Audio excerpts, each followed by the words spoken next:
Za Domovinski rat Novljanska je bojišnica značajna i kao dio područja prvih oslobodilačkih operacija.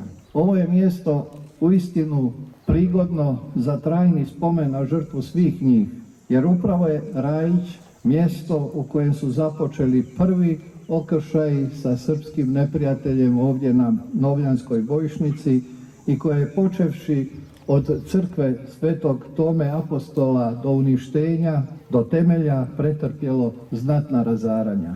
I ovaj spomenik izraz je našeg iskrenog uvažavanja i pijeteta prema žrtvi hrvatskih branitelja, koju su podnijeli za bolju i mirniju budućnost svakoga od nas i naše djece.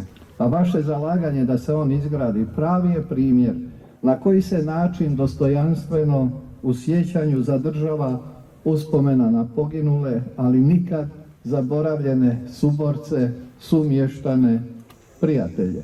Na taj način omogućujete i svojim mladim generacijama da u ispravni kontekst stave ulogu i zasluge svojih sumještana i svojega zavičaja u Domovinskom ratu.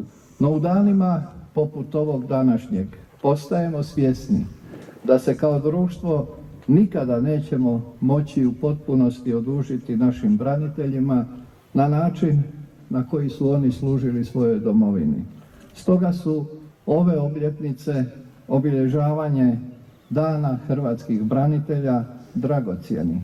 Prava su prigoda da se prisjetimo njihovoga značaja i podsjetimo da smo uvijek, a što je posebice važno u današnjim okolnostima, u najtežim trenucima kročili skupa, kročili zajedno, ujedinjeni i solidarni.